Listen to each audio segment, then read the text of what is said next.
Hey, what's going on, everybody? Welcome back to the show. Today, my guest was the one and only Mr. Arthur Lowery. And our conversation was a blast. We talked about all kinds of things, including collecting, the figures, which you all know that I'm a big fan of, the EU.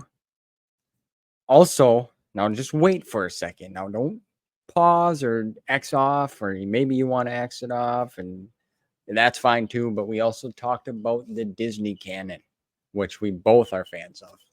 And he recommends some books and he's got some very good insights on it. But don't shy away from that because I'm telling you, this conversation was a blast. I want to say thanks to you guys for your support. I appreciate it very much. And without further ado, Mr. Arthur. Recommend. Yeah. Well, I enjoy the camera, don't you? Yeah, it's working well. It's better than my junk iPhone 8. Yeah. Well, you look good. Oh, I know you're going to do it looks like you could be a GQ. Oh, thank you. Thank you. Yeah, I did just put in my application. So I expect them to call me back in a couple of days. A tie or a bow tie? What do you think? I like the skinny tie, like from the 80s, that Kevin Bacon Footloose style. That ladies go wild for that. I can pull that off. I used to wear them actually quite a bit. I believe it. Yeah, I did. Yeah. If you got pictures of that, I gotta see it. I will. I'll send them to you. But yeah, man, I'm excited to have you finally on here. The right way to do it. Yes. Thank you. It's been a long, here. Yeah, it's been a long time coming, man. I was excited. This morning, I'm like, you know what? I'm gonna message Arthur. I'm gonna see what's up because I know you mentioned you're in between semesters now, so you got some time. Yeah. And it's like, well, it was a crappy day here. Actually, it was raining and gloomy, and now the sun's coming out. Similar. Though I'm in Vermont. Where are you at? Wisconsin. Right. The Cheesehead State, man. The Cheesehead State? Yeah, that's what we're called. Yeah. What's that mean? Cheese? Beer and cheese is like the big deal here, plus the Packers. I bring up the Packers all the time, and people are like, who are they? But if you're into football, you know. If you know, you know. Yeah. But I'm not really a big football guy anymore. I used to, back when I was in like middle school and high school, I loved sports a lot more. Like I grew up watching Michael Jordan play, like actual play. Yeah. So that was. You're 40 now, right? Yeah, I'm 40. Just turned 40 now. Man, you're 6 years older than me. That is a pretty big difference. That is. That's your 80s, I'm 90s, basically. Yeah. Late 80s. Them were good times too. A lot of fun. Nintendo, Sega Genesis, Super Nintendo. Well, see, I have an older brother who is 42. So we had all that stuff. He-Man toys, original Nintendo. You know what I mean? So I got kind of the best of both worlds. You brought up toys. Good. Let's talk about toys a little bit here. Yeah. Honestly, this is the first time I'm saying this, but I've decided to boycott collecting figures. This is a big change, man. This is a big change. Honestly, it's the price. Mm-hmm. And the production of them and how hard they are to find. Yes. Yep. It's a big channel, so it doesn't need a plug, but a channel worth mentioning that I really like called Retro Blasting, where he really holds current toy companies to account. It's maybe a little brutal, but he has good insight and good critiques of their garbage distribution strategy, right? Like when I was doing vintage collection, which I'm not anymore for the same reasons you just list, I never got them. I couldn't get them from Hasbro Plus or, in a retail store, never. Yeah. And I'd get them off eBay for twice the price, or I'd have to wait 3 months until Hasbro Plus would ship the thing to me. Yep. Yeah. And if I see them on eBay and I'm like, I want that now. Pay twice the price. It's actually last year I pre-ordered the Ahsoka Tano Padawan Black Series 6-inch figure from. Now I like this toy company. I'm not crapping on them, but bigbadtoys.com, awesome place. They're normally really good. They package the figures like phenomenally well, because I That's bought good. them off of Amazon, and you get them sometimes in the box. They actually put like bubble wrap around the figure and then more packing in the box. It's like Nice. perfect. And I I had told them Amazon that. put 6-inch figures, not 6-inch, 3.75. Yeah. They've put it in a box that's too small for it, so the card back has had to bend up to bend. fit in the box. Just like, Sure. what are we doing here? Sure. So I get an email one day. It's like, oh, it's shipped. And this was like March of last year. So I'm like, what? So I go on the website, go in my cart. I didn't see anything that I had ordered. And I'm like, I swore I canceled some items back then because they were just out of stock and I didn't feel like waiting, yada, yada, yada. So I called the company and I'm like, hey, I just got an email notification that this shipped. I don't remember. Like, I thought I canceled this a long time ago. Let me look into it. Oh, yeah. I'm like, can we stop that before it ships? And he's like, yeah, sure. And I went on a little spiel with him. I'm like, listen, I like you guys. Your company's great. You package things well, but I'm just boycotting toys. And he kind of didn't really know what to say. And then I just kind of went into it. It's like, the price is going up. It's hard to get them. And then you got the secondary market, like you just mentioned, where it's like twice the price. And there's toy scalpers now, which is wild to think. Yeah. And he's like, well, yeah, I understand. Also the price of materials and plastic and all this stuff is going up. And I'm like, no, I get that. I think they look great. And I'm a fan, but I just like, I can't. I've watched him go from like $18 to $22. Some of them are $40 now. Yeah. It's like, I'm out. No, I'm thank out. you. You win. Not to mention, especially in the vintage collection, which I was collecting when I was more enthusiastic about the Disney Plus shows, and I kind of had some Disney continuity energy. I still like it. I always say energy's ebbed a little bit, but when I was still jazzed enough about the Disney continuity to pay for merch, I was getting the 3.75-inch figures. The traditional scale. Yeah. What they're really doing there is using the same tooling and the same bodies for like 7 different figures. Like, how many Mandos have they done? And it saves them money in tooling, right? Sure. But oh my goodness, I don't need 10 Mandos. No. So same here. I have one. You're insane, and you're like, I want to buy every one that's coming out because I want the full collection. How cool would it be to have every Disney Plus show toy that's come out? But it's not. I don't think they executed well. No, I agree. The last 2 that I purchased a few months back, and I was already boycotting. I know that sounds funny. Like, I was done. But when they re-released Hunter and Crosshair from the original Bad Batch series, like, they came back out with them in the 6-inch size, which I have all of the others except them 2. Them were the hardest 2 to find. And then I checked the secondary market back then, and they were like $80 a pop. Jeez. So they just re-released them at their $24.99. So I bought them just so I could have the set because I thought they looked cool as hell. And they gray gear and red. It was cool. So now I have the full set. I'm excited. I haven't purchased. Is bringing that up, Bad Batch. There's also a huge delay in having figures ready for the property when it's out, except for Acolyte toys, which were ready instantly. Yeah. And as much as I wasn't a huge fan of that show, like that, the Soul fig looks awesome. Dude looks cool. But yeah, sometimes it's like 2 years. Like, it must have been 2 years before we got a Dark Trooper from Mando season 2. I'm not sure what the actual timing was, but it's like the Dark Trooper, you need better communication because people would have bought that instantly. Yeah. And we, like you mentioned, the tooling and the dyes and the process, like, we don't know how it all gets set up, or the molding, right? Like, they've come a long way in them series in making them, just because I have some of the original Like I have Anakin, like the original Anakin with the red stripe on the side of the box. Yeah. Where his head comes off and then he's got the other head. And he looks good, don't get me wrong, but the detailing and the facial features of what they look like now is phenomenal, even with the 3.75. Yeah. Well, so that's some big innovation that I think we really started seeing around.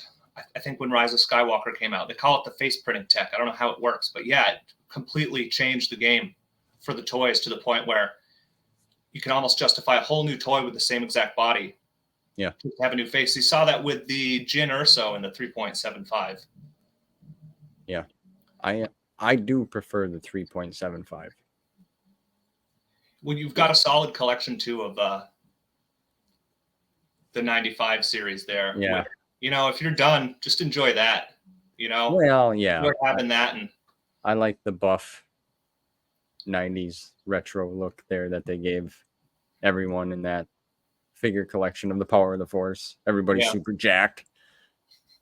Lightsabers are, 8 feet long. Yeah. But I don't know. I will say this though. Have you ever heard of the store Ross? It's like a TJ Maxx. It's called Ross. No. We have one of them here in our town, and once in a while they have toys there. Right? Like it's like you've heard of TJ Maxx? Yeah. Yeah. It's similar. It's like the second, like things that don't sell. It's like an outlet store. Yeah.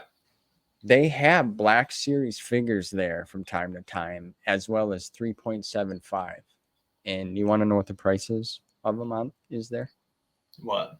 You can get a 6-inch Black Series figure for $6. Huh. Like seriously, I've gotten a few good ones. Like not like junky ones either. Like I'm talking, they've had Luke Skywalker. It's wild. Even some of the Black Series lightsabers. Well, how reduced are those? I think 100 1/2. Man, I've yet to get any sort of lightsaber since I got back into Star Wars. It'd be nice. Disney was showing off those actually retractable ones, which might not even be available to the public for like another 10 years. And I've just decided I don't want a lightsaber until I can have one of those. So it doesn't even matter. That would be amazing. Yeah. It would be. Just go grocery shopping with it on your hip. Yeah. That would be awesome. We need some bread. But the Disney Plus shows. You mentioned you weren't really that big on Acolyte? No, it started promising. The general execution was just a big bummer to me. I just wasn't invested in anything. And a lot of stuff just didn't make sense. Or wasn't consistent with how I thought Star Wars should go. Like one small example, this is a spoiler for the final episode. The bad guy, Chimere, lets Osha say goodbye to her sister and takes her memories. It's like if he was the bad guy, he'd be like, okay, now kill her. And then you can be my apprentice. That's Star Wars. So yeah, the darker side of things. I could see that. I don't know. Yeah, I don't think I don't know, man. They do some things that are pretty wild. And then the final lightsaber fight was good. Between Soul and Chimere. I was into that. That was cool. I will say that I think this was the best choreography for lightsabers that we've seen in a while. My opinion. Probably. People junk on the choreography of the sequel trilogy, but I liked it. It's not as good as the prequels, and it's different than the prequels, but I kind of liked the kind of raw brawling energy of it, I guess. It was new. It was a breath of fresh air. Yeah, it was different. But I was referring to just like the Disney Plus shows that we've got, like Ahsoka, which there were some really good ones in there too, I should say. And I mean, I still think the battle with Vader and Obi-Wan in the Kenobi series was cool as hell. That show makes me so sad, man. I know. It wasn't bad. It's just if you're going to do that show, it needs to be over the top. Make it a masterpiece or go home. I agree. The more I think about it, I mean, I like the show. I'm going to like the show just because of the characters. But I agree, like, they should have threw the bank at that. Yeah. Like, the bank. Yeah. And not even that, you could have thrown the bank at it and not have it not been good if the writing wasn't there, or the idea for the story, which it wasn't, right? So don't even launch it unless you have some substance there, or Yeah. maybe do a 3-part series where every moment is meaningful. Well, I think one of the big things that stood out to me after I heard a few times was it felt small. Like it felt the areas everywhere just felt kind of compact. Yeah. And then that I watched it again and I'm like, oh crap, I could kind of understand where they're coming from now. Yeah. That's the volume, right? How they Yeah. film this, probably. Which is cool as hell. That's a cool innovation for sure. Yeah, and especially for a show like Mando, what that they did on the cheap or cheaper, Yeah. really helped us get more out of it. I just don't know if they should have then used it for shows like Obi-Wan. Yeah, especially with the name draw, with the original 2. Yeah, well, so there you're kind of saying it. Unfortunately, it seems that they thought that was enough to go off of. Yeah. Yeah. Well, we can come back. Let's come back. We'll come back. I don't want to make you down on a show you like, man. No. I like it. I see. That's the one thing. Like, I understand everyone's got an opinion, and there's constructive criticisms, and obviously we're gonna like things and mutually, and then we're gonna not agree on things, and that's cool.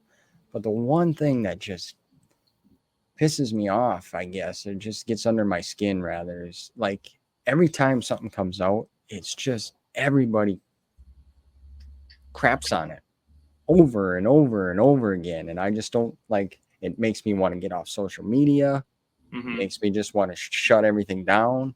It's Yeah. like, I get if you don't like it. I totally get that. But you don't have to. But that's what everybody likes, to clickbait.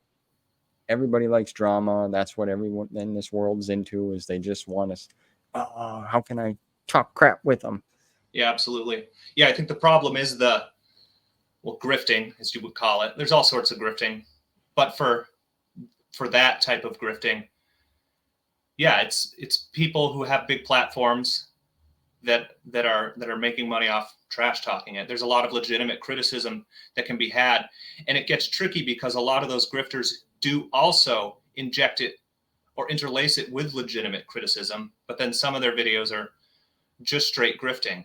Yeah. And so then you get a bunch of people that watch it, and you can almost tell when you're talking to somebody who has watched too much of this content, that they're like almost artificially fired up from watching it, like their brain has been hacked, and it's their gripes are exacerbated, whatever gripes, and I think there are legitimate gripes to be had.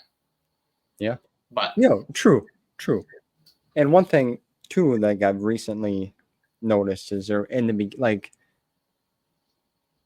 with Ahsoka, when Sabine got stabbed and everybody was freaking out, or even in the Kenobi series when Reva got stabbed when she was younger, like, oh, you can take a lightsaber stab and get back up. I'm so sick of hearing people complain about that as if the whole Disney canon's trash. Yeah. I mean, to be fair, Reva got stabbed twice, and like right in the midsection where it would have severed her spine, so that was a little silly. But in Ahsoka, she got like stabbed in the side that wouldn't have killed her, and then they complain about how quickly she was healed, but it was there's Bacta, right? Yeah, like, that's how healing works in the Star Wars universe. I mean, so in going through the EU journey, now there's been instances where Jedi have been stabbed, because one just happened for me with Kyle Katarn. Yeah. Oh, I was like, oh no. Yeah. Well, okay. Well, I figured more is coming now with that reaction, so thanks. But I thought Kyle Katarn was dead. Yeah. Jason Solo put the boots to him and stabbed him. Yeah. And he's still alive. And it says in the chest. In the chest. Yeah. So I wanted. The there is the lower and higher medium, right? So like, sure, it's happened in the EU, but it was in a book, so it's like less magnified, or it's like you need to be more consistent or better about these in the higher medium, I think, is what is going unsaid. That's sort of implied. Yeah. For people who criticize the lightsaber stabbing. But it just, in my mind, that was the first thing that came to, because it's like everyone, like, I get Qui-Gon died. That sucks. That sucked. Yeah. Well, how many of the grifters have read through the EU all the way through the end of Legacy? Some have, some. Yeah. But like certainly less than half, Yeah. right? Right. Yeah, unless you're a hardcore fan. But yeah, I mean, I've read some of the Disney canon, which I enjoyed. Yeah. And like we were talking earlier, like just beforehand, it's like, then I got wrapped up with a lot of YouTubers that were talking about the expanded universe. So it's like I was jumping from Disney back over here, and I was like, oh, this is too much for my brain to kind of process. Yep. So that's why I wanted to read the expanded universe. Plus, it's got a lot more characters that I know. Yeah. And, it's easy for me to picture Luke and Han and Chewie and the whole gang, because I'm picturing Mark Hamill, and it just makes the experience a lot better. Plus, it's characters that I grew up with. Yeah. Personally. It's interesting you say that, because the EU is better, and it's better because it's a better continuity. It's bigger, it's more interconnected. It is beautiful. For people whose brains just eat that stuff up, the details. And part of that is because it's been around longer. Right. And so the potential does exist in the DU to be that good in terms of deep interlocked continuity, right? But the issue with the DU and why the EU, why it can, in my opinion, I think I've said this before, why it can never be as good as the EU is without dogging on the sequel trilogy too much, because I like some of it, is what they did with the main three and Lando in the sequel trilogy, right? So it's the material that we get in the EU following them that you cannot now have in the DU that will mean that the EU is always better, in my opinion. The Bantam and forward all the way through Fate of the Jedi, and really Bantam and New Jedi Order, because of what we got there, that will never be surpassed. Bantam's inconsistent, but I love it. I have a soft spot for it. Yeah. I haven't, like, there's only been one book I've read that was just hard for me to deal with, and that was Children of the Jedi. Well, yeah, you're not alone there. Right, and I know that, and I'm not, crapping on the writing style or whatever. It is what it is. Yeah.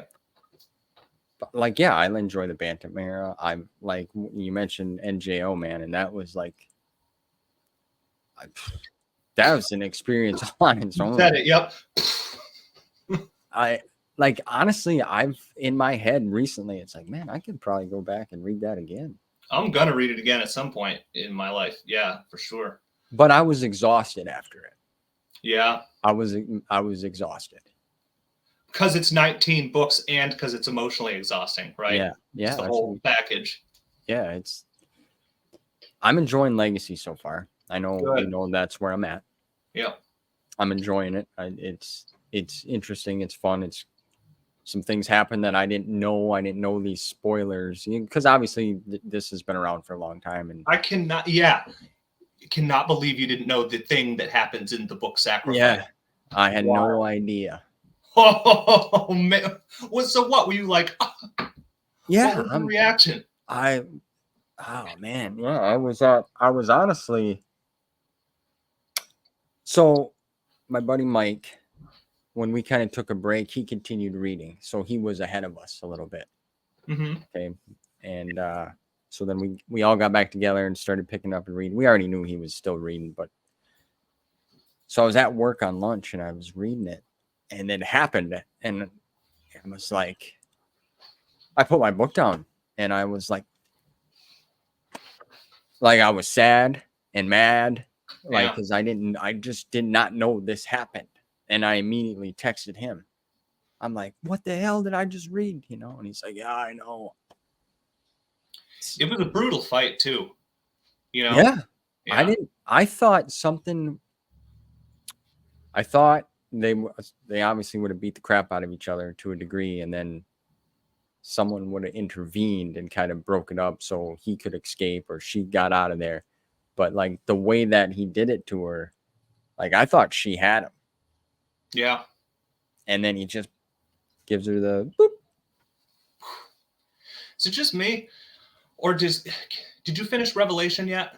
No, Okay. no. Well, after reading that series, people complain about Karen Traviss, and her books are a little slower, and you do need to step back a little bit and kind of absorb it. But it really felt like she did all the heavy lifting in terms of really staging everything, and that the other authors then got to come in and do all the payoff and do all the fun stuff that she set up. Yeah.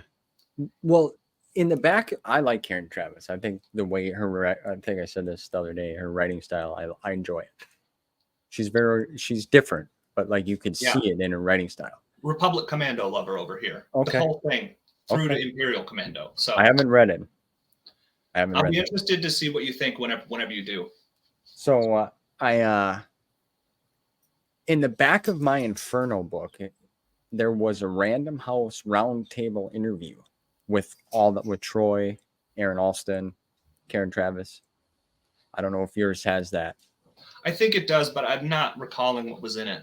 You need to go. You got to check it out. I was like blown away with some of the questions that they were asking. You know, like what's your thoughts on attachment with the Jedi? Because that's always been a big deal. Right. Still is. Yeah. And Karen Traviss, like her answer was like 2 paragraphs long, and she's like, "Well, I'm not a fan of it, you know, and here's kind of why." But she brought up in World War II when the Germans, now, if you want to be a soldier or a certain specific soldier, they would give you a dog, a puppy, and it would be your best friend. And then when the time came, they wanted you to kill it. Right. Well, yeah. So that's probably some sort of high tier special operations right. Yeah. But, well, you know, they have that in the United States military. For one job, at least, SEER, is a survival, extraction, rescue, and escape, which is very demanding training. But then your job is then to train people for POW situations, survival. And part of that training, I believe, it was the case that you'd have a goat that you had to take care of, and then eventually you'd eat it. So it was just interesting to see. That could be very wrong. Her perspective on that, and she really loved writing Boba Fett. She liked the whole Mandalorian, creating that environment and stuff, and it was there was some good stuff in there. I was impressed, and there, you know, I haven't seen a lot of like Aaron Alston commentary or things along that line, just because, you know, we lost him. Yeah, bummer. I love his books. He's good. I love when he really embraces what he's good at with his Wraith Squadron books. Yeah, some of that really great stuff does peek through in his Legacy and Fate books too. You can still see it there. And actually, maybe you remember the beginning of one of his New Jedi Order books is hilarious. It's I don't remember the specifics well enough. There's like 2 pilots out in space, and they're bickering back and forth. And then one of them says something about like, what if the enemy showed up? And then the enemy shows up, and the other one's like, he's like, Edward, you idiot, or something like that. I don't know if you remember it, but it's just gold. I know there was some good funny banter that they added in there. I don't remember the specifics, but like, I could see that. Even in the Legacy, there's some funny moments. Yeah. When Boba Fett sends Han the armor pieces, you know, with the letter saying, you know, now I know what it feels. Now you know what it feels like, basically insinuating they lost their son. He lost his daughter. And then Jag takes the armor pieces and he starts putting them on because he wants to try to get Jaina out of her shell. Because she's in this funk, and he's like, we got to get her out of this. And he wants to lightsaber duel with her, and he's got the armor on. Yeah. Yeah, there was some fun. It's like, well, I got the boots on too, so I don't stub my toe. And I was just like, what? But it was just kind of goofy fun like that. Yeah, it's hard to describe why his writing is funny, You but know? it is. It's. I guess banter would be one way to describe Yeah. it. Yeah. Well, then you need to have that in there. Yeah. You know, just to kind of set the scene, and I don't know. But anyway, I'm really enjoying it. I'm excited we're almost done because it's like another milestone Yeah. achievement. It's when because I'm not even that far ahead of you, right? Like I just finished Fate a while ago. It's always like a big load off my shoulders when I finish another big series. I'm like, okay, I know what happened now, which is one of the driving factors for having to read the EU, right? It's because I have to know what happened, even if I don't remember every detail. I want to know the broad strokes, right? What really happened. Yeah. And how it all ends and what shakes out, and then be a part of them conversations, because I always feel like I'm staring at the lights when I listen to other people talk. Like, well, I haven't been there yet, but I'm getting there. Yeah. So anyway, my friend, let's get right down to business now. Sure. Hey, my cat's scratching. He does that. That's what you're hearing. What about you?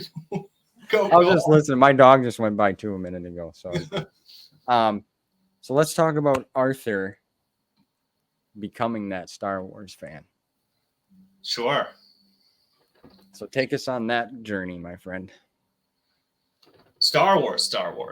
Yes. Not even like EU. Yeah. Right. That's the special editions. That's the special editions. I had seen the beginning of A New Hope on VHS once. Like I think I was really young.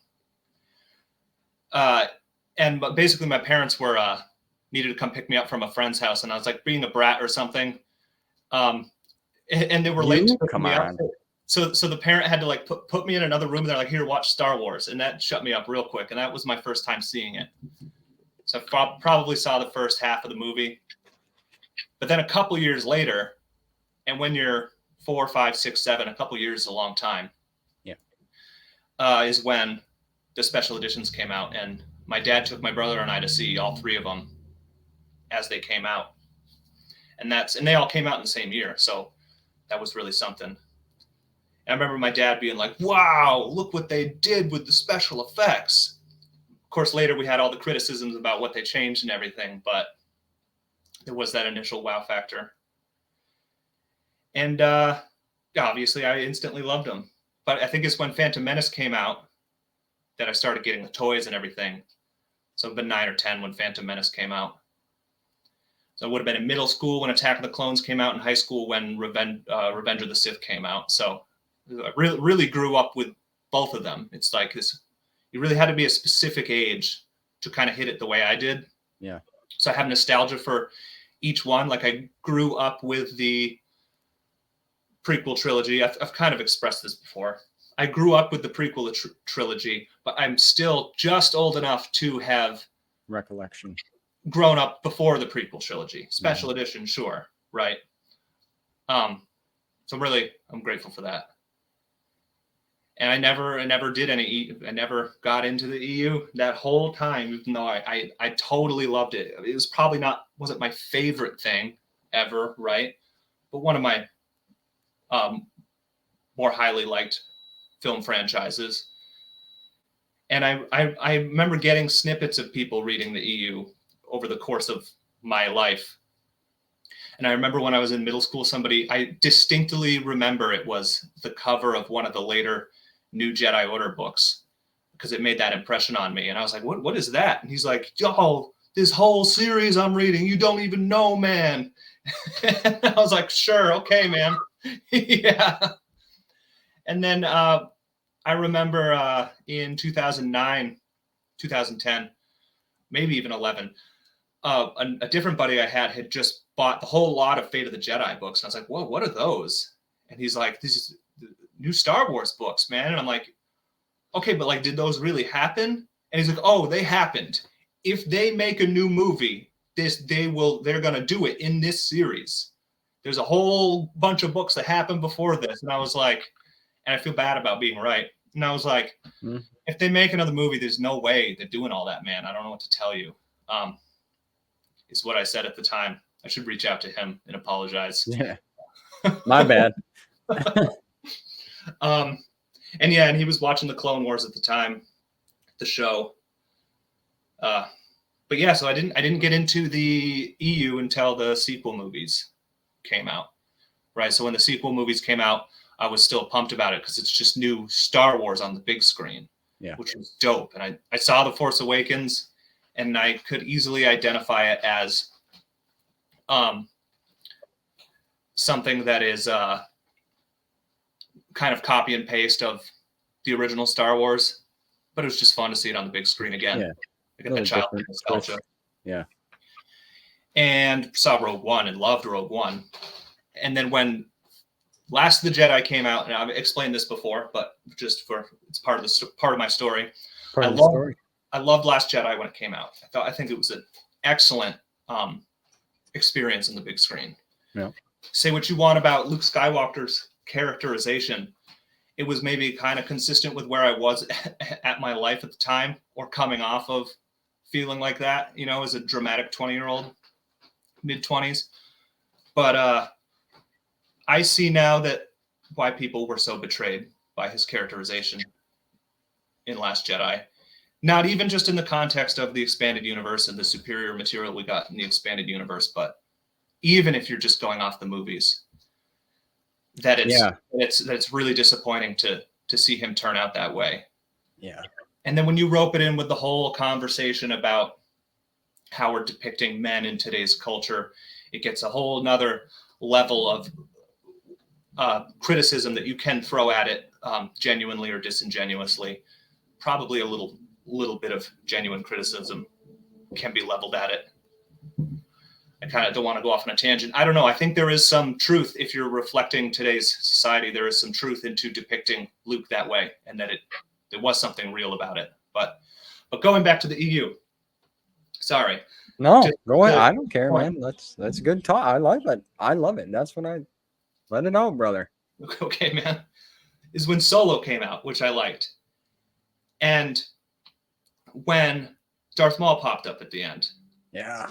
And I was like, yo, so the Clone Wars TV show did happen with the movies. I mean, they said it from the whole time when they canceled the EU. They're like, but the Clone Wars stays. And I was like, well, I have to go watch the Clone Wars now, which I did. And then I was like, well, why don't I read some books? This is cool. This is all connected to DU. And I read the Aftermath trilogy, which I think is a really good time. I think that I probably liked it more than I otherwise would have because I was so starved for the film franchise I love in another medium, right? Yep. So I can understand criticisms of it, either what it did differently with the continuity from the EU or just its quality of writing as is. It's written present tense, which I think is fun, though some people think is not good, but it's unique.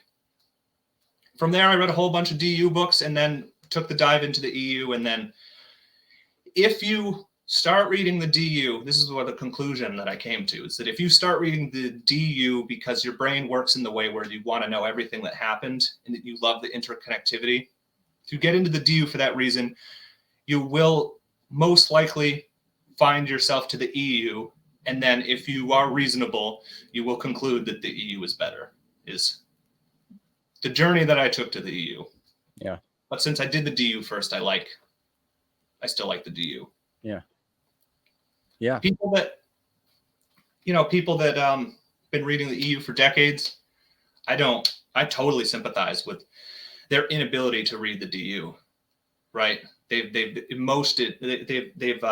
invested so much emotion in this one continuity, and then to basically learn that all the stories coming out now are not happening within your story.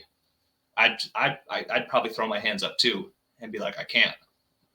But yeah, we're both post expanding universe legends learners, if you will. Which is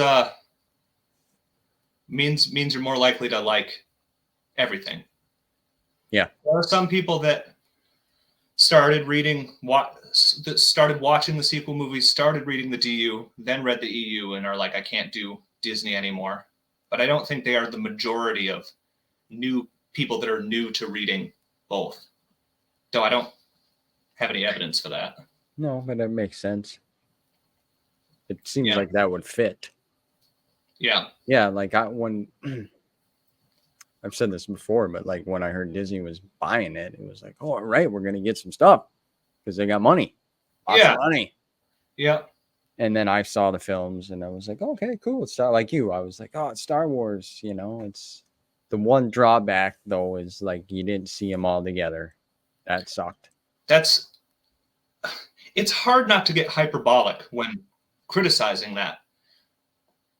I don't know. In the past few decades, pop culture has become such a big part of our culture that it's try not to get hyperbolic, but it's just like almost criminal not to have done that, not to have reunited them on screen when you could have. And now now it is officially part of the new canon that we never saw them reunite on screen. And now for older people, it's even sadder, I'm sure. Yeah, I wonder what the thought. I've never really looked into it, but I just wonder what the thought process was behind not doing that, because that almost seems like that'd be a given. I don't think they were forward-looking enough. Yeah, I don't know. I haven't given that much thought. Because you think, well, we're killing Han. We need to bring Luke into this movie. But they obviously wanted for box office hype or whatever. Yeah. They saved Luke for the second one. I don't know, man. Yeah. Yeah. At first I didn't mind. Like I didn't know about the books. So I didn't know there was this whole, but like I knew there were some books and read a few, but like back then I didn't know like there's this whole timeline, and in that time period they were still in the process of writing books anyway. So, but like to me it was like, you know, I didn't grasp how people took The Last Jedi at first that way. Yeah. And then you start doing this YouTube journey and learning about, and you're listening to people, and then I was just influenced by people, which is not a bad thing, but like then I'm like, I gotta reevaluate the situation here, because like I really enjoyed Solo. I thought that was amazing. Yeah, I remember Solo's a good time, man. Yeah, I think it's fun. And then Darth Maul at the end like blew my mind. Yeah. I remember I went to see it with my buddy Spencer, and we're sitting, and this was after a few weeks after it's been out. So I mean the theater was like, I think me, him, and there were just maybe a handful of people in there. And as soon as all of a sudden there he is. I looked at him like, you get out of here, man. This is crazy. Yeah, for sure. And I like the Clone Wars, the animated, like both of them are good. Like the original 2003 Tartakovsky. Yeah, that one's a great time. Yeah, that's fun. That's good. But then I also like the TCW. Me too. I really like it. Though again, I sympathize with people who had read a whole bunch of EU before it came out, and they're like, "What is this? This doesn't. You can't reconcile two continuities." So that's a big problem. But like we've said before, we've read some of the DU. We've got that continuity, and it fits just fine in that continuity. So it doesn't help them. But I think for even people who have continuity problems, a lot of people can't deny that there is some good there. There are some good episode arcs there. Oh, for sure. Krell, is that the one where the clones are being abused by their commander and they mutiny? That's real stuff, man. That's real. Yeah. I love learning. I mean, even the last, what they did, they kind of did the last 2 seasons to kind of make everything kind of fit and tie in, right? That's kind of how they did that with season 6 and 7 with Ahsoka, and then they brought the Bad Batch in, and some other things shook down. Well, Bad Batch was there before the Bad Batch show. Batch, they were in the TCW. They made their appearance. Well, they were going to. So, and this is something that some people include in their EU continuity. I think it's known as Clone Wars Legacy. So after Clone Wars got canceled, there was a variety of material that was released to sort of use all the extra material up from clone stuff that was written for the Clone Wars. So we got Darth Maul, Son of Dathomir comic, Yep. wrapping up those scripts, and then the Dark Disciple book. And then they also released, they did the previs on 2 4-episode story arcs that you can find on YouTube still, I think. And it's basically really jankily animated without any detail story arcs. And one was the 4-episode Bad Batch introduction, which we got almost shot for shot in that 7th season of Clone Wars. They basically finally properly animated that 4-episode story arc. And then from there, we got the Bad Batch show. So Bad Batch is EU, not officially released. Well, it was officially released as a part of this Clone Wars Legacy or whatever it's called. And then the other story arc was, I think, is called Crystal Crisis on Utapau, which is worth watching because Disney didn't go back and fully animate that and put it into the 7th season. So that makes that Filoni Clone Wars that is EU and not DU.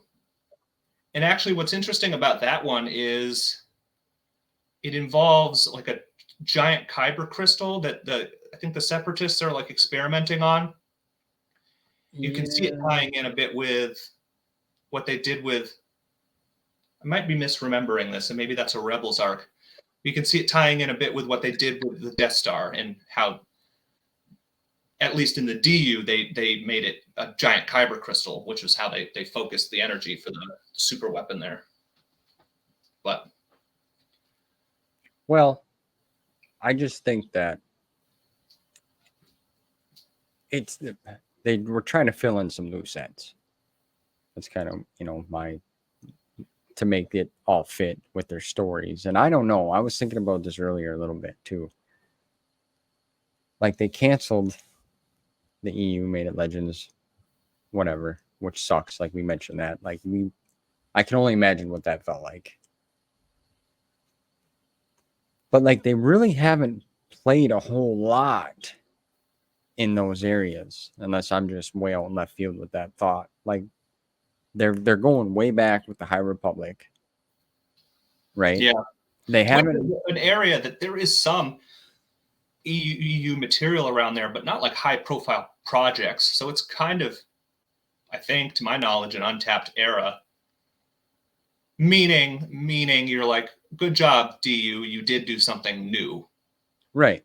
That's kind of what my thought was. It's just like they're not really touching on the toes that were already dipped in the water. I think there'd be a lot of people that aggressively disagree with you. I'm not saying probably, and that's okay. There is, because there's genuine criticisms about, okay, you canceled this whole continuity for your, artistic freedom to do. Yeah. We're going to do new stuff, but then you borrow Thrawn, right? And then you borrow all these things, and they don't do the same stories beat for beat, for the most part. The beginning of the first Disney Thrawn book is actually just almost a word-for-word rewrite of a Timothy Zahn short story from one of the adventure journals, I think called First Contact or something. I didn't know that. Yeah, for when they find him, when the Imperials find him on his planet. The reason he's put on the planet is changed slightly. Why the Chiss Ascendancy put him on that planet. It's just the same exact story. The first chapter of that book is almost this. It's the same thing. Yeah, and people are probably like, "That's a wild statement he just said before." That's all right, though. I'm just thinking. I was just really thinking. I am not one who would violently disagree with you on that. I think it's lazy how they take the same characters. Yeah. Too often, but they are doing new stories. I think there's a lot of good in the DU. I'll be right back. I stayed here. No, you're fine, dude. Don't apologize at all. Now I'm trying to think of my thought process and where I was going. Appreciate you. We're kind of probably about to organically lean into good stuff about the DU. Yeah. Well, I want to just finish my thought on, I didn't mean, I know they're stealing bits and pieces from certain things, right? But they're also touching on things. But in my mind, from a business standpoint, Like, for one, I would love to see a lot of them books brought to light as a television show series or something, like, because they would be phenomenal, like a Bane, or Yeah. it would be incredible. But People mention that a lot. Do you mean as kind of like in the DU, or EU brought to life in a higher medium? Well, no, I'm talking about like how I said, oh, they haven't really touched their toes in that water, but they have. You're right. Like, but my thought process is that, okay, I bought all this. There's already so much, which it's been incredible. It's like, we're like, for one, I'd be freaking out. It's like, I got all this as mine, but what do I do with it all now? Yeah. And it's like, hold on here. Let's just, and the amount of people that they would have to rehire or keep hired, it would just be a lot, maybe. I don't know. Maybe I'm swinging for the fences here, but I kind of see why they would do it.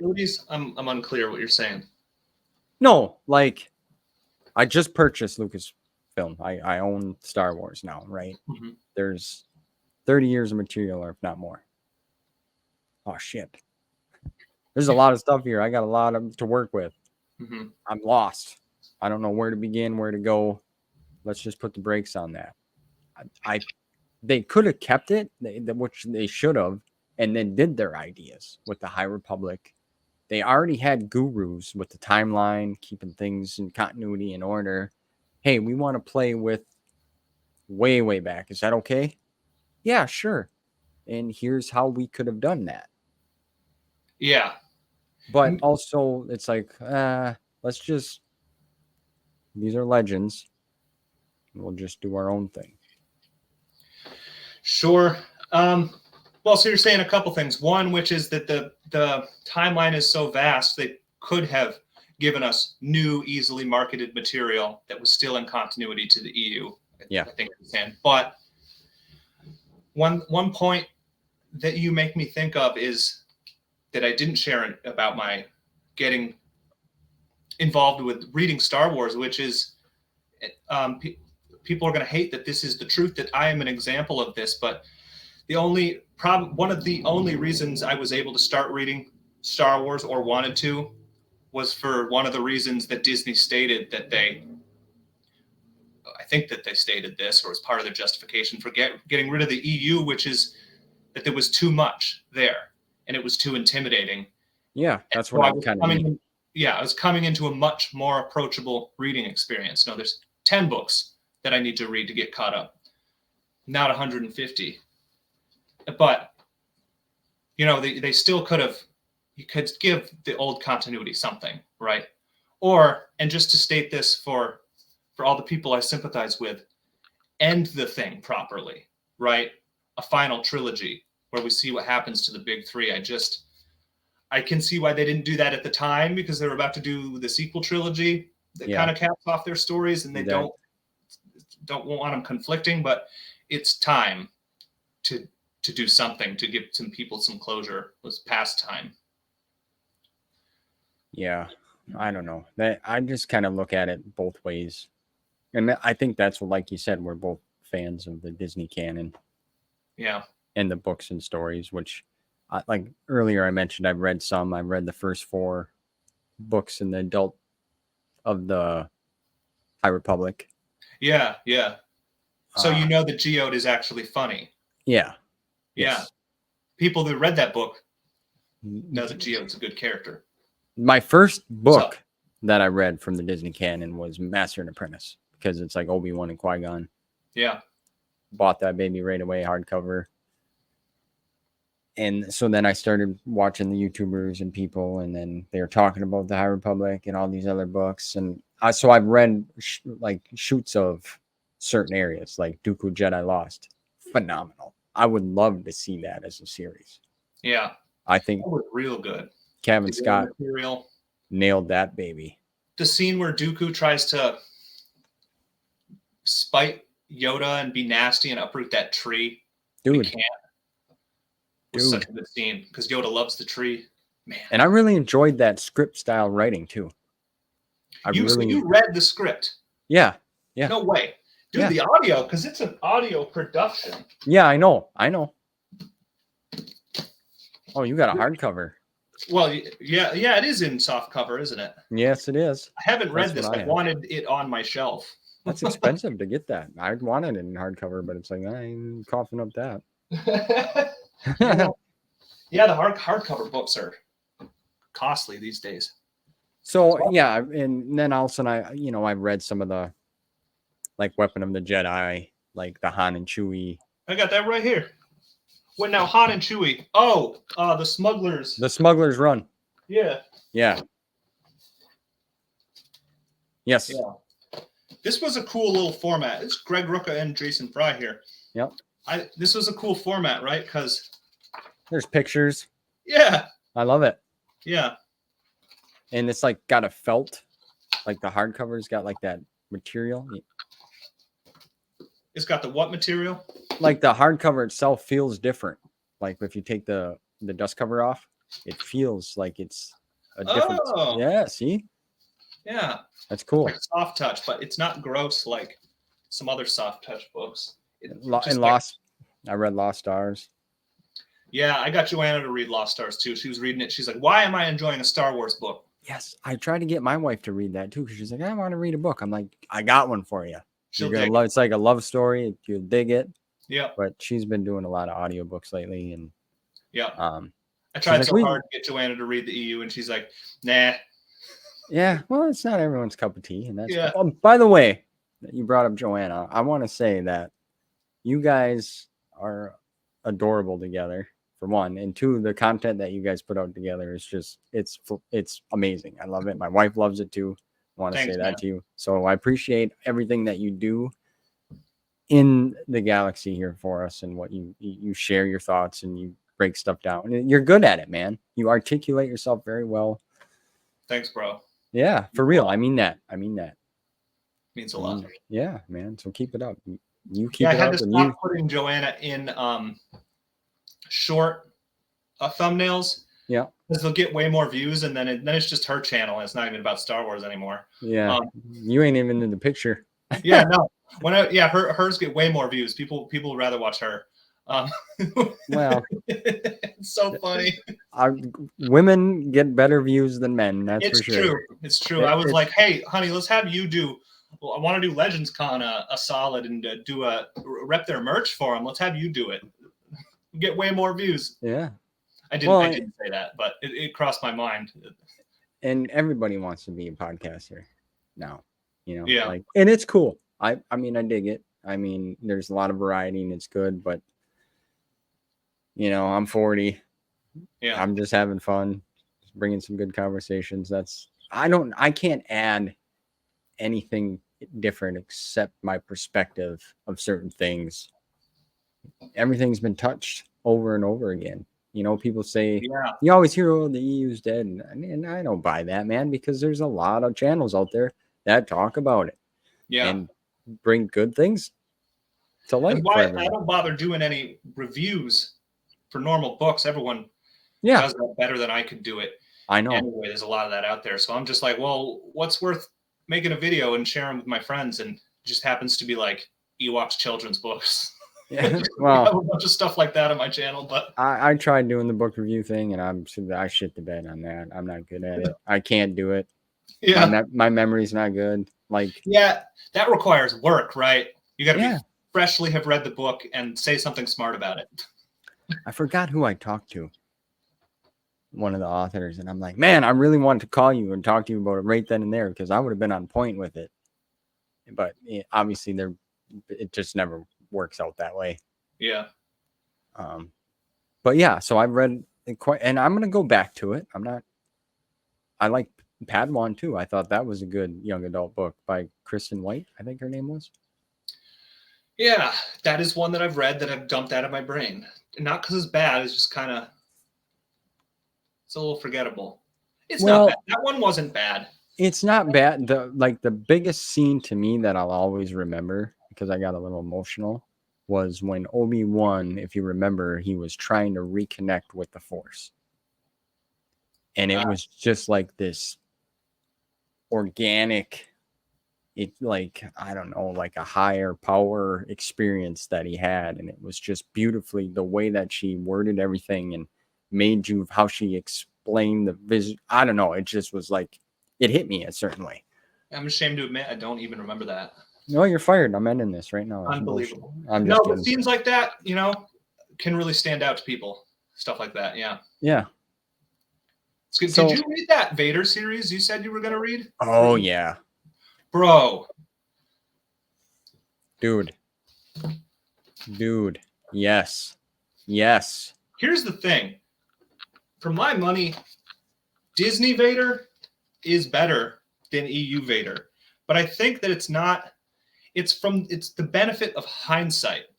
Whereas, like, culturally, we've come to decide what we want from Vader.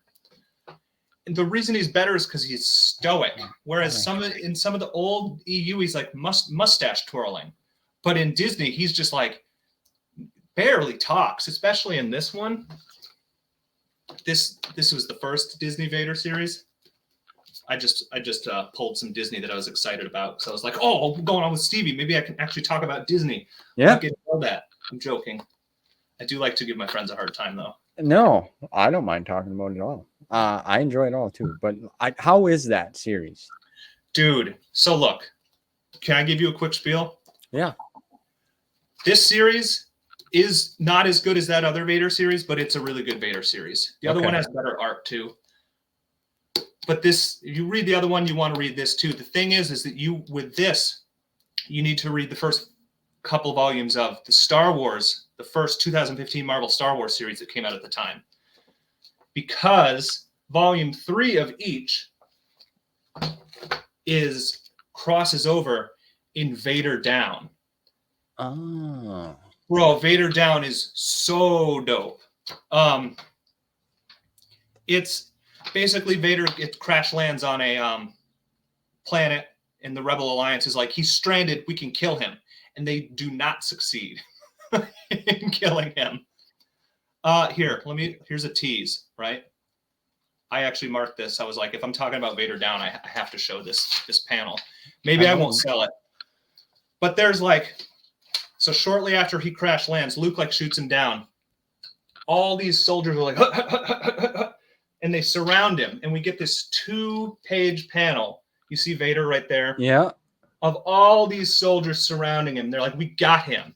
And Vader's like, he's like, you're surrounded. And he says, all I am surrounded by is fear and dead men. And then that's the end of the comic, that issue. And then, of course, the next issue starts with absolute slaughter.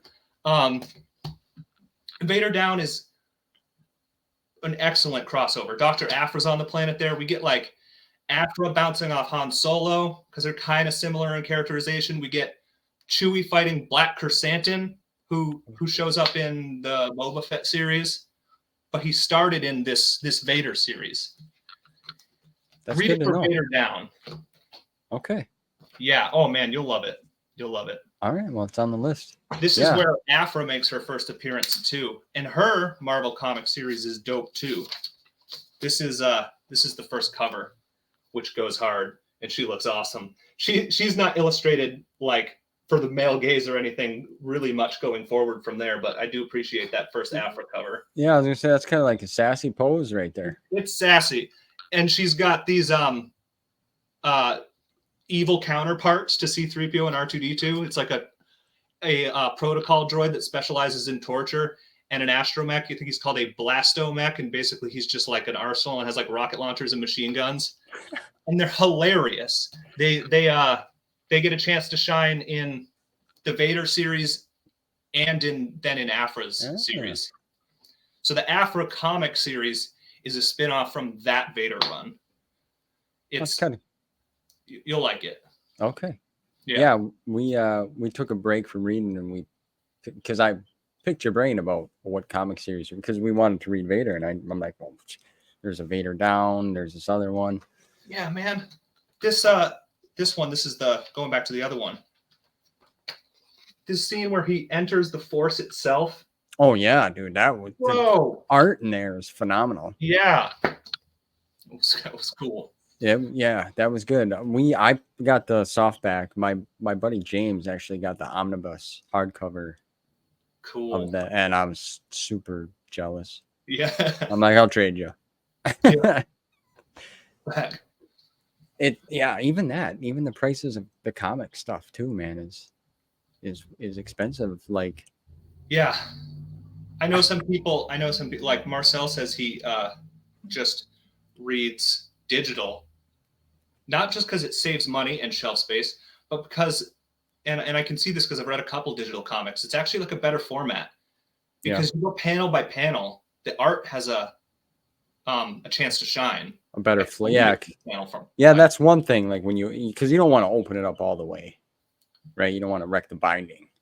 yeah, that too. Well, but So, what I mean is there's something about the dramatic delivery of panels. I read All Star Superman digitally, and the comparison is there's a big difference in one page that has 3 panels that you look at versus swiping and each panel fills the screen at a time. mm, It's just different.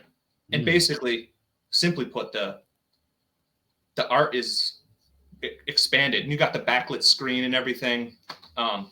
If you read a comic digitally on a tablet, it'll probably be better, superior than actually reading it physically, to be honest. Alex has told me to do that too, because that's, I believe, how he reads his is digitally, and it's just, I don't know, I just don't like staring at a screen. I've tried reading books too, on my tablet, and I can't do it. So that's why I've stepped away from trying for comics. But I suppose it maybe has better appeal for sure. I can see probably feel better to read it on a tablet, lounging on a couch, than on a computer screen.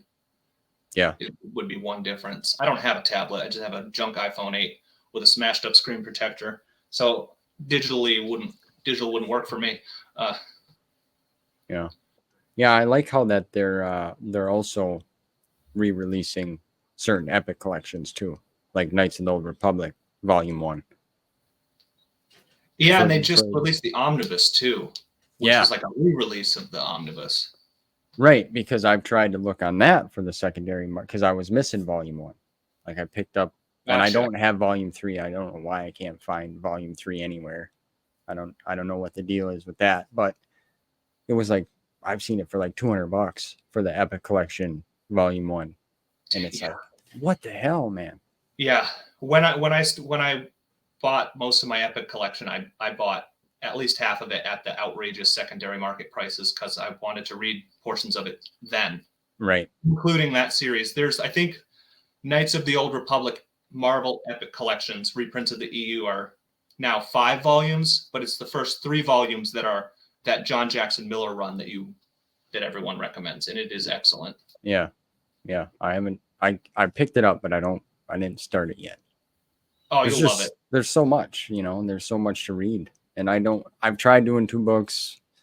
I don't want to do that because I feel like that takes away from one, especially if you start to get invested. If one's really good, you don't want to stop reading for one, and then 2, you start to get disoriented with what's going on. So I think comics, I've done it, and it's okay because it's different. It's a different read, but I want to enjoy that Knights of the Old Republic because I love that era. And when you read that series specifically, you're in for a treat. So don't even feel rushed about reading it. Just you can take comfort in knowing that there's something awesome that'll reignite your enthusiasm in EU comics. That's how I look at it sometimes. I specifically save some of the stuff I know I'm going to love as I force myself to read some of the stuff that might not be as fun. Yeah. So. Yeah. And then once in a while, like they came out with the Return of the Jedi. I'm brain farting on the name of the book from a certain point of view. Once in a while, I'll just read one of them stories. Oh yeah, see that's a good. Yep. Look at you're on point with everything here, man. I actually set up a bunch of books in case it was relevant to rant about the different formatting of Disney books because it's so all over the place. But I actually set these aside because I wanted to be like, here's an example of how inconsistency that I like. because these came out 3 years apart. We have old Del Rey, new Del Rey, Yep. and then Random House Book, Random. all in the same series. Yep. Yeah, I like a certain point of view books. They're not all home runs, but this is cool. Right. You're not going to have all home runs. As far as I understand it, whether or not they're even Disney canon is wishy-washy. I think. It could be, yeah. Yeah. Because it's, the background stories of certain, they're all over the place. Yeah. I really thought the Yoda, I think it was in, I can't remember the name of it, but it was about Yoda and how he had Qui-Gon. He used Qui-Gon's robes as his blanket, I believe was one of them. That was in The Empire Strikes Back. Doesn't ring a bell. No. I'm not on point like you are with having everything ready to go. You're hired, by the way. Oh, good. You're hired. Yeah. That's I'll good. just have you on. I'll mention something, and you can just bring it up and be like, see, Arthur's got it. Right? See? This series. Oh, yeah. Look at You that. ever heard of this? No. This is the Adventures in Wild Space series, which I think an EU reader they could put it in their continuity. It's like you call it Disney version of Galaxy of Fear. It's not as good as Galaxy of Fear, but it's that kind of thing. Really? And actually, for those of us that like obscure, untraditionally published things, we just find that interesting. The first book in the series is this little guy that is a free book for World Book Day, which is not expensive. It's like $5. What's notable about these is if you buy these, you want these covers. These are the Edgemont. I think these are the UK covers, and they're way better than the covers you'll see online. Really? I had no idea about that, man. Follows a brother and sister. This is one of 2 Disney series that are in the old, like, Scholastic size. The other one is Jason Fry's Servants of the Empire. Yeah, I know them. And then with Rando, Ezra's Gamble, which has Bosk in it, and he's being a meathead, and it's good stuff. Yeah, Wild Space, hey? Dude, it's a... So them are young reader books. These are really young readers' books, yeah. Like, that's what the text layout looks like. Okay. And actually, these have little illustrations. This one's awesome because there's like a mushroom planet, it's like a planet of sentient mushrooms. It's like all these mushroom guys running around. It's cooler than it sounds. So so there's no like psychedelic experience happening? No, they don't go there, no. Ah. No, yeah, Disney Young Readers has this size, right? Yeah. By the way, if you're going to read one, read that. That's a blast. The Mighty Chewbacca and the Forest of Fear. Did you know there was a Hunter's book that came out? No. Nobody knows. For the video game, it came out 2 years ago before the game even launched in the United States. And then there's the book size that you have there. This size, young readers. Yeah. Yep. Which, again, if anyone's heard me talk, this series, a 3-book series, is excellent. It's a blast. Join the Resistance. The art looks super generic, but you'll love it. Good. Well, that's it. Yeah, I had no idea about some of that. Yeah, and then they have their young adult books, and their Del Rey books. Yeah. Right? Young adult size. That's a paperback young adult. These are their young adult novelizations that I don't think are very good, but if there's the third one is the one that's has anything worthwhile in it. But little show and tell here. I like it. Yeah. Sorry. No. There is one consistent thing, right? Which is that all of them have the little lightsaber from Lucasfilm Press. See that? Yep. And actually, kind of funny, the only one that doesn't is Ahsoka that has 2 lightsabers, because the Ahsoka book.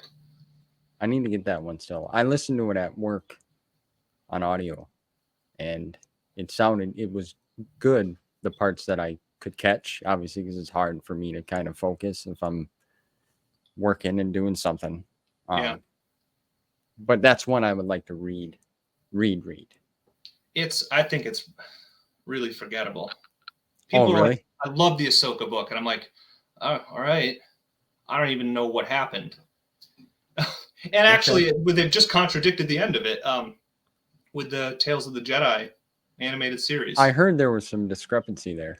Yeah, so I don't know. The one thing that I really like about the Ahsoka book, did you listen to the whole thing? Yeah. Is the end of it and what it does with kyber crystals. I like what they've done in the Disney continuity with kyber crystals, the making them bleed and turning them red and evil. Yep. But what was really cool in the end of Ahsoka is she takes the Inquisitors, she defeats the Inquisitor really easily, and then she like purifies the bled kyber crystals, and that's why she has her white lightsabers. Yeah. They are kyber crystals that were turned evil that she then purified, and now they're white. I thought that was kind of cool. Well, what did you think about in the Acolyte when that happened when it was starting to turn? Like, I thought that was pretty cool. That was really underwhelming. Well, in fact, we have it right here, don't we? Remember when Vader did that in the Vader series you just read? And how much cooler it was? Yeah, it was pretty dope. There's red lightning shooting out everywhere, and he's like, ah! I don't know. That was cool, yes. The visual medium, the Disney Plus show, make it cool. Which means they would have needed to rewrite the scene because of the way it happened, but they should have been like, when we write this scene, we're writing around it being an epic struggle. I don't know. I was very underwhelmed. I know other people liked it. But. Yeah, well, I mean, I thought, we got to take into consideration not everyone reads the comics, not everyone reads the books. They just go off of the shows, and that's fine too. Like, that's cool. There's nothing wrong with that. So in that mindset, her struggling and it's shorting out and starting to, from that standpoint, it looked cool to me. Like it worked with what was going on for me. I hear that. It's fine. I just don't want to be too negative. I think everything all the way up to how when she thrust it out and it's flickering in colors, like her stance looked weak and not dramatic. Like, I'm just nitpicking at this point. I don't think it was handled well. You're being a Debbie Downer, sir. I am. I don't know. I was like, okay, oh my, it's red now. I'm sorry. All right, I'm done. Oh, look at her go. Shut it off. No, I watched the whole thing. It doesn't work as a single season. No, it does not. They said it would. There was a lot. It does not. Yeah. Left hanging there, but yeah, whatever. We'll see. Yeah. I don't know we honestly we could all guess what's going to happen and if things are going to we don't know. If it doesn't get a second season, I'm confident they'll give closure to it with books or something down the line. People will have to wait, but they'll fix it. You know what? Not to go off on a different tangent or subject, and I don't want to feel like we're shitting on Disney or anything along those lines. But my wife read an article the other day because a coworker of hers, her and her family went to Disney recently. And then somehow, our phones kind of listen to us. And there was an article that appeared on my wife's phone that this couple went to a Disney park and they ate at this hotel restaurant. And this lady had a peanut allergy or some sort of an allergy with food. And she was like, this food's not made with such and such, whatever must be a peanut allergy or some sort. No, it's not. Well, okay. She ate, got sick, started, having the effects of an allergy, and she unfortunately passed away. Yikes. Yeah, terrible story. And I'm not trying to make sense. But anyway, the husband was trying to go after the Disney and the resort or whatever to sue them and apparently the hotel wasn't so much affiliated with Disney. Or, when you start talking laws and lawsuits and such, it gets technical. Anyway, come to find out that family had subscribed to Disney Plus a few years ago, and in the terms and agreements, that very small print that none of us find or we take the time to read, is a stipulation in there that once you sign up, you'll never be able to sue or go after Disney in the terms and agreements. No bullshit. That's wild. I'm surprised more people aren't yelling about that. Yeah, Did you read that recently? Yeah, just last week she didn't. She just, we were talking about it, and she's like, in the terms and agreement, there's a stipulation in there that's, if you agree, you can't sue Disney. Well, again, we probably can't sue Amazon then, or Apple, or anybody who's we've just signed off on a terms. Yeah, I thought that was a wild. If that's true, that's nuts. That's it's a lame future that I do not look forward to. Yes. But yeah, that was a little sidestep, but it blows. I mean, obviously there's no amount of money. Even the guy, I believe, said in the article, there's no amount of money. I'd rather have my wife back. Or of course. Obviously, anybody, would feel that way. But if you try to do what's right, now you're sure that this doesn't have, you're cooking this different, or there's no oil that has peanut. Yeah, that allergy stuff is a real deal, man. My buddy's got a peanut allergy, and he's very skeptical about a lot of stuff. Yeah, you can't trust. No, you got to have your EpiPen. Yeah, but, yeah. So, that was some good discussion. That's Disney stuff. Is you've read a lot of it too, yeah. You want a couple quick recommendations? I brought them. Yeah, right, absolutely. Because you said, because you haven't read that many Del Rey Disney or adult Disney books, right? Correct. All right. Well, so for my money, you cannot go wrong with Lords of the Sith. Yeah. Okay. I've Paul Kemp, right? What's that? Paul Kemp wrote that? Yeah. This book is metal. It's awesome. And it's not lore heavy, even though you would think it is. Lords of the Sith. It's actually just like a great story about Sidious and Vader playing off each other. And it's one of those books that came out around the discontinuation. So it's not fully committed or invested in the new continuity. So like if you're really bothered by it not working in your brain, it can still probably work. I haven't really thought it through. Maybe it doesn't for obvious reasons, and people think I'm stupid right now. No. A couple other books I mentioned, Dark Disciple. This is actually not a highly recommended one. I'm just showing these because these came out right around discontinuation. And Heir to the Jedi, which people say is trash, but I think is a lot of fun. It's just a good Luke story. Out of those three, Lords of the Sith. But highly recommend is Battlefront Twilight Company. Alexander Freed, he's just got a really bleak tone. Like this is like a proper war book. This is the genre it feels like, set within Star Wars. Takes place during the rebellion.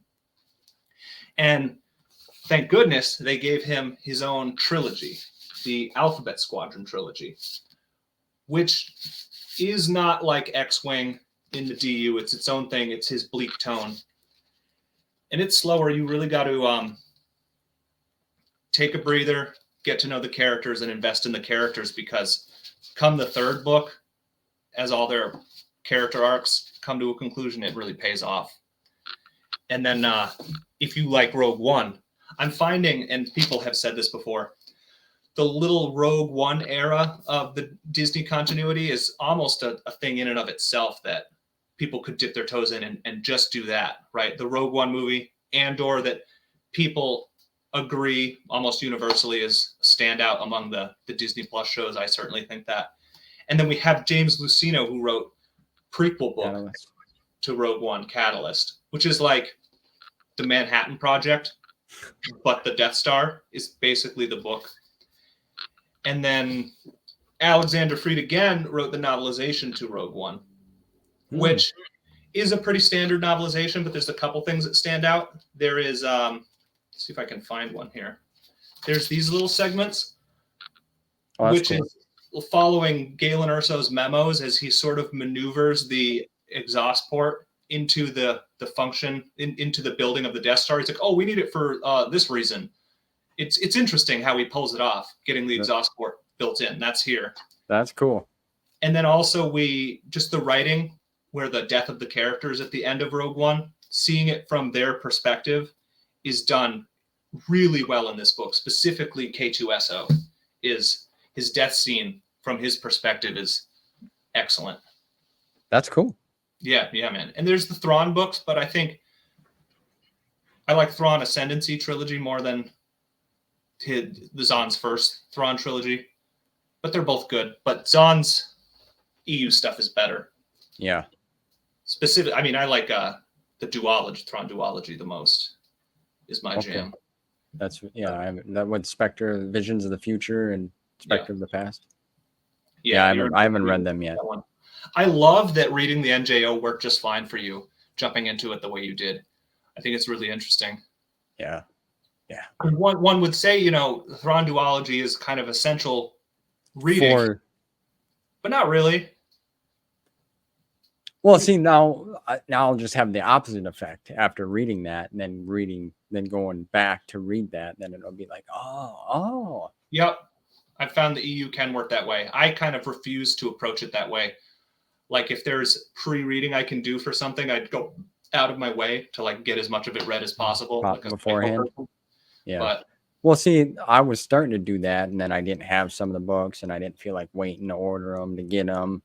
Or I was trying to maybe get a hard copy cover on the secondary market, like an eBay or something, right? So, and then I just fell into my lap that I got the whole 19 books in one shot kind of deal. So it just worked out. And then everybody talks about it. Yeah. And it was like one of the biggest book projects ever. And so many great authors. Mm-hmm. And it was just a wild ride. Almost no misses for that entire 19. No. Well, no actual misses, but almost all completely excellent too. Yeah. Even books that people didn't like as much, I really liked. Like the Force Heretic trilogy. I think the third book was I actually did run out of a little steam. But the second book in the Force Heretic trilogy, that's almost like a Truce Bakura sequel, was dope. The only gripe I had about it just felt a little long. Yeah, it did. Like I said, especially coming to that third book. But even the third book, we finally spending time on Zonama Seacoat. Is that how you say it? Yeah, a lot of people say it differently, but that's how I would say it. The first book is like a Saba book, where she has her own little character arc there, at least a bit in the beginning with the death of her planet. But the ending, the tie-up with the Unifying Force was phenomenal. Yeah. That was like... Yeah, I don't know. Well, going back to Timothy Zahn and his new Thrawn books, and then the original trilogy, we'll say. Like, did you ever stop and just imagine, right? Because them books came out like the early 90s, like 90, 91. Mm-hmm. So Return of the Jedi finished 83, right? We got that in 83. Yeah. Could you imagine what it would have been like if, like, George's like, okay, you can write these books. He wrote them. And then he was like, oh, if we could have had a movie like that with the original cast, like in the mid-90s. You know what's interesting about that, though, is I'm conflicted because as soon as you make a movie out of them and they're a little bit different or streamlined, then that depiction of those events are the canon. That then all of the books have to fall in line with from there. It's just weird. Yeah. I mean, obviously, that's just, everyone has their thoughts of what if or what could have been. Yeah. And we already know he had the prequels in mind. Yeah, he was full steam ahead on that. When I was a kid, though, I remember before the prequels, I remember someone saying like, "No, the episodes 7, 8, and 9 are books," and they must have been talking about the Thrawn trilogy. Yeah. Yeah, but they were like, "No, they're book. There are books of episodes 7, 8, and 9. Not even like, oh, there are some books that most people consider to be 7, 8, and 9. They're like episodes 7, 8, and 9 are books. That's it. Yeah. Yeah, and I was like, well, really? Never seen them, but I wouldn't have been able to read those in the 90s.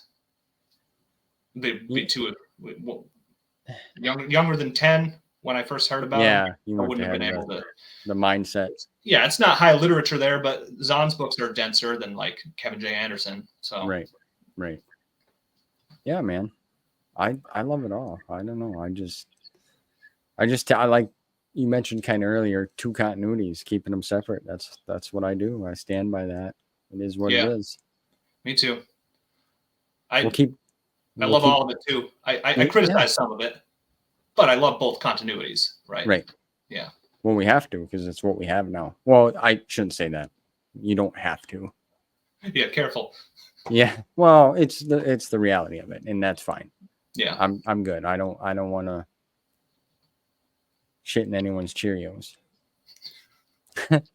Yeah, I hear you. But we just keep the main thing, man. That's all we can do. Yep. So what else you got new, man? What else is cooking? You got any big plans for the weekend or anything like that?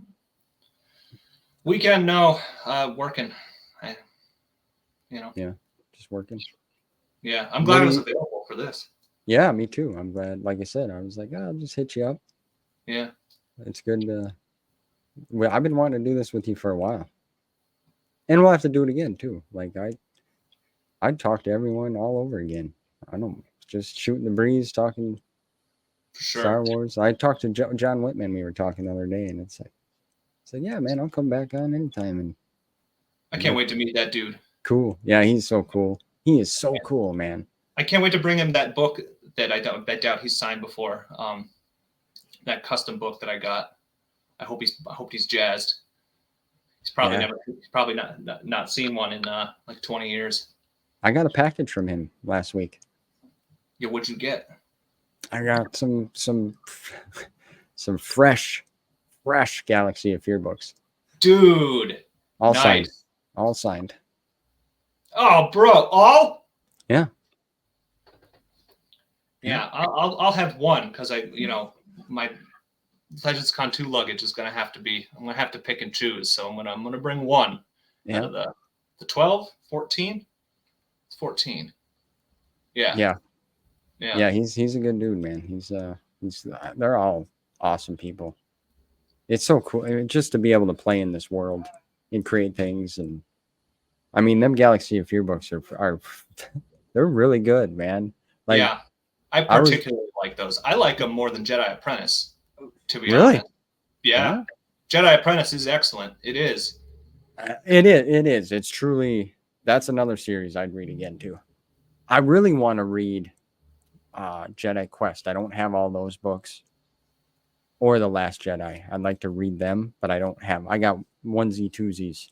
Yeah, Jedi Quest is good too. Jedi Quest, and the Last of the Jedi, or Last of the Jedi, because it has two. Right. Midway through, they dropped the. Yeah. It's good too. Most people say that the quality does go down, and I think I'd probably agree, but I still like it. It's still good. That's important to note. Yeah, I mean, Apprentice is top excellent, tier. Very obviously the best. Quest is still good. Last of the Jedi, some people aren't really even feeling, but a lot of people say it's still good, and I'd be in that camp. Okay. And then now we know it wasn't her that did Rebel Force, but then there's Rebel Force that would be a sequel series to that too, which. Yeah, I only got the first book in that one. Yeah. Alex Wheeler. One instance where I really messed up my reading order because I tried to go in publication order roughly. I didn't, and if I'm not, I don't want to read anything that will spoil anything. Right. But I was just reading a lot of prequel stuff and hadn't even started Jedi Apprentice. And I was like, I need some original trilogy era stuff. And I read Rebel Force, which concludes a certain character's storyline that gets introduced in Jude Watson's 3, in her little verse there. Oh, that's cool. So, and it still works kind of the way you said, going back to read Hand of Thrawn will work, but it would have been better if I had read all of Jude Watson's books and then Rebel Force. Would have been better. Well, I'm excited going forward here after Legacy, because like I don't know what happens with Fate. Like I don't, if I'm ever listening to someone's stream and they start to talk about it, I shut it off. Not to be rude, but I shut it off because I of course. I want that experience of like I just mute for a while. Like if I was watching a live stream and they're talking, I'm like, I gotta mute for a bit, and then I'd unmute and I'd be like, am I safe? Right. So Fate without spoiling it is another case of just to manage your expectations, and maybe you'll disagree and love it. I think it is the general consensus too is that New Jedi Order is by far the best, and then Legacy of the Force isn't as good but is still great, and then Fate is good but is not as good as the previous two. The general consensus, though I know some that like Fate more than Legacy of the Force. So I think that's not my opinion, and they're probably in the minority. And then, of course, there are those that don't even consider there to be anything worth having as continuity past Unifying Force, which is like, oh, sure, if you're happy stopping it at the last pages of Unifying Force, that is a good ending of the. Yeah, it did feel like a complete. Yeah, it truly did. The final pages of Unifying Force are about as good as the EU ever got. Yeah, like Lucino did a great job. Yeah. I tried to get him on here, man. Yeah. I did. You tried. I tried. He's retired from the scene then? He's retired, and he was not, I mean, yeah, he was a nice, we chatted, but it's all good. Yeah, is what it is. I mean, I get it. These, it does, but they did their thing. Oh yeah. So and I understand and respect that. Like, yeah, I don't feel like chatting about it anymore. I've moved on, or I'm in retirement. Yeah. And that's totally cool, and I get that 100%. Plus, you wonder sometimes how, they all get bothered by maybe more different, you know what I mean? I don't. You mean authors? like other podcasters trying to. Oh yeah. Yeah. Oh yeah, sure. Probably get in contact with a lot, yeah. Like when we found out about Alex Wheeler and who she really was. Yeah. Like somebody messaged me, tagged me or something in the Discord. Like, when are you gonna interview her? And I'm like, okay, I'll get right on it. So I emailed her, and then I hit send, and within like 30 seconds later, I'm like, what did I just do? I mean, that news kind of blew up the internet there, right, in the scene, and I'm like, this poor woman is probably just getting hammered with people trying to, and I'm like, dumb. And then I was gonna email her back and be like, sorry, disregard that. Never mind. Well, if it's any consolation, if she got a whole bunch of emails, you're just one of many, so you probably didn't stand out as super badgering. And that's cool too, because she probably did get hammered with a bunch of questions and whatever. All part of being in the game, though. Yeah. It's a fandom that demands answers. That's right. Well, it's a beautiful thing, man. But yeah, well, this was a lot of fun, brother. Yeah, man. Thanks. I had a lot of fun. Tell Joanna I said hi. I shall. You guys get out and go get some ice cream or something. Do a video. Yeah, I don't know. Just a random thought comes to me. Like, hey, Joanna, you wanna do a thing? She's like, either like, yeah, or she's like, okay. I guess. Yeah. It depends. But yeah, man. All right. Well, thanks again. This was a lot of fun, and we'll have to do this again sometime. Yes, absolutely. There you go, folks. The one and only Mr. Arthur here, rocking on the show. And until next time, see you guys soon.